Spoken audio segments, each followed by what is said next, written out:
questions. Okay, that's playing. And mine's playing and mine's on flight mode as well. Iron Brew's down there. And there's my coffee. Superb. All the roadies have done the stuff. Ain't you close enough? Could get I a hope wee bit so. closer. I've not been this close to you on a couch for ages, Andy. For a long time, aye. Probably a football trip. A psychiatric couch, maybe. That'll give us a wee marker. Andy Williams, Simon McLean, hi. great to see you. Great to see you too, yes. Second time in a week. You're like a bus. You don't get one for ages and ages and ages, and then I see you all the time. Yeah, twice in 7 days, that's true. Yeah. What are you doing with yourself just now, Andy? I'm kind of working as a bouncer. It's part-time. It's not like, I say bouncer, but it's not like that at all. It's not like the old days where you physically grab people and chuck them out. It's a very much a talking kind of game these days. It's a bit disappointing then, isn't it? It's not as lively as it used to be, but It's not what you thought when you signed up. I know, they lied to me, Simon. I know exactly what you mean. I've got a friend, Chet, who runs a security company, and he recruits. You know how when you recruited for that industry, it was always bulk that mattered. It'd be bodybuilders or whatever. This is the opposite now, and it's young guys who can talk. And I went to one of his venues to do a wee job that I was doing for somebody else. And the lad came up to me, and I didn't know he was a security, although he was at the door. Ha ha, brilliant. There's the door. Maybe we can leave it running. Or bring them in. Yeah, whoever it is. Knock, knock. Who's there? Aye. The second, I know it's the fella upstairs, isn't it? Someone's been down today already. Aye, two female officers came. I know the story. It's George upstairs. He's gone missing. Aye, so I think you must see a guy going to join the boat. Hold us. Not today. Or in the last 2 days even. See, the police actually do go out on the I streets was getting in down here in Renton I anyway. was getting up the stairs and I said, Maybe it's the Glasgow police and that's how we don't see any up there. that was about a week ago. Maybe 6 days ago, 7 or 8. I'm not sure, but one of the weekdays last week. This is a tip for Andy Williams' pals. Tell him nothing. Listen to him chatting to the police here. Williams. See what I mean? Tell him everything. First like a watermelon. No, I didn't know his name till this morning. Name, location, everything. I'll be in touch. Thanks.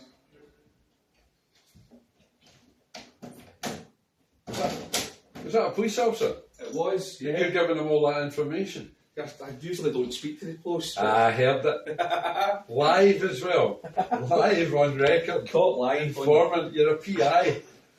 The fella upstairs has gone missing, so Right. this is actually the second time the police have been here to ask me when I last saw him, and it has been about a week. So, but he's a quiet guy, so you never see much of him anyway. So I never thought it suspicious that he wasn't around. But yeah, so that's concerning. But he's a kind of rock and roll guy with long hair. So he's maybe just went to a gig somewhere and ended up in Tenerife or something.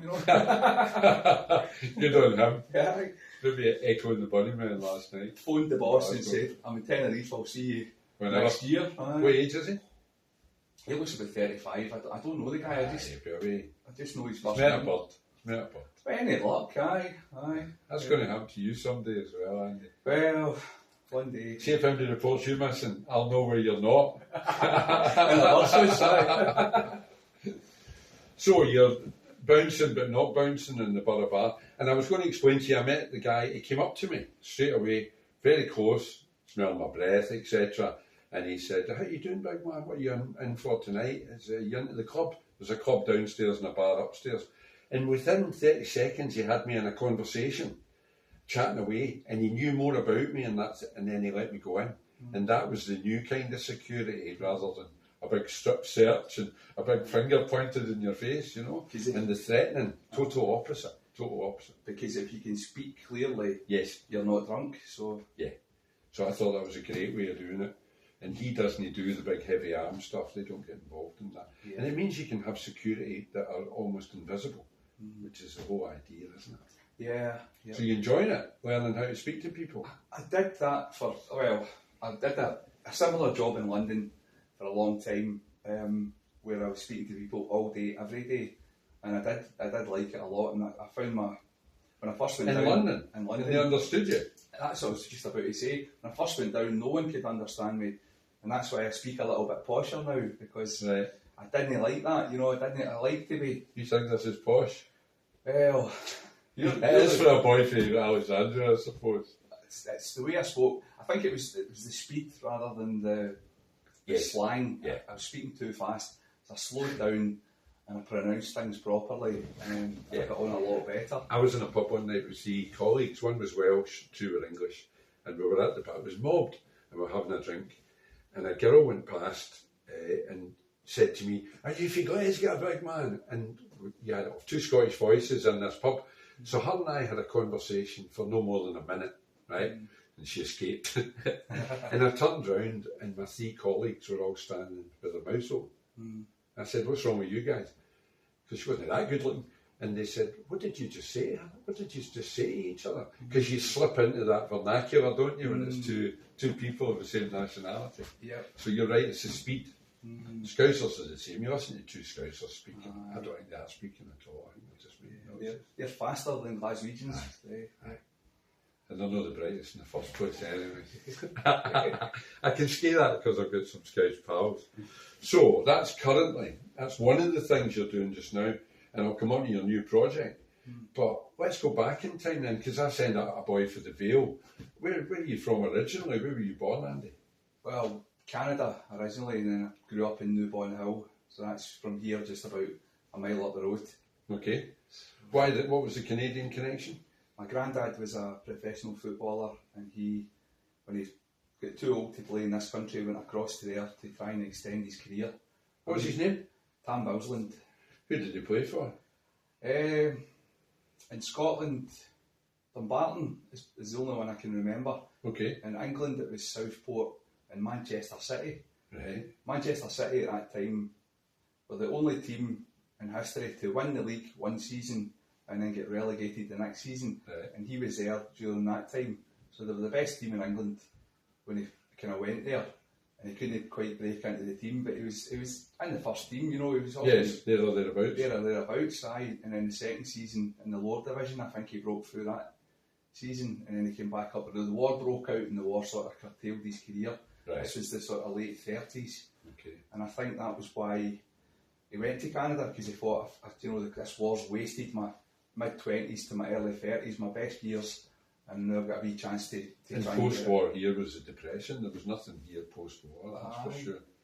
Aye. In fact, that was the days when immigrating was the big thing to Canada and Australia, wasn't it? Yeah. I had lots of relatives went to Canada before I was born. Some of them I never met in the 50s. It was a big thing, a big route. You could get across for £1 in the mid-50s. Right. So the boat from, I think you had to go to Plymouth for, I'm not sure where it was, maybe it was Belfast, sort of similar route to the Titanic. Yeah. But you could get across for £1, that was in the mid-50s. They went in the sort of mid to late 40s after the war. So that's where my mum was born in 47. But they didn't stay that long, they didn't have the best of times. I don't think it worked out. Football wasn't as big there at that time. It's getting bigger now, but you couldn't make a full-time wage out of it, Okay. So they came back after maybe 2 or 3 years. But you were born in the interim? No, my mum was born in the intro. When she was 18, she also had the 2 passports. So when she was 18, she was dying to get across and see, because by that time it had really built up, and it was the new world: Canada, America, Australia, New Zealand. Land of opportunity and all that stuff. Yeah. Big opportunities, and in those days you could just walk into the country. Well, That's right. she had the passport anyway, but anybody in the Commonwealth, like after, I'll get to that story eventually, but if even myself or yourself without a Canadian passport, you could pretty much walk in, fill out some paperwork, and pretty soon you could get started, because they were trying to fill trades. I remember as a young policeman, Andy, what would I be? That would be 1980, 81, something like that, being offered a job in the Hong Kong police. So all over the part of the Commonwealth, all over the police, all over the world, you could get a job. Scottish people, nurses, those professions they were desperate for in what you were calling the New World, £10 poms, where you could get to Australia and get settled. And it worked the other way too. We used to bring people from the Asian continent to here and give them a job and a house and some cash to get them started. Because the world was full of employment for everybody. Change days, eh?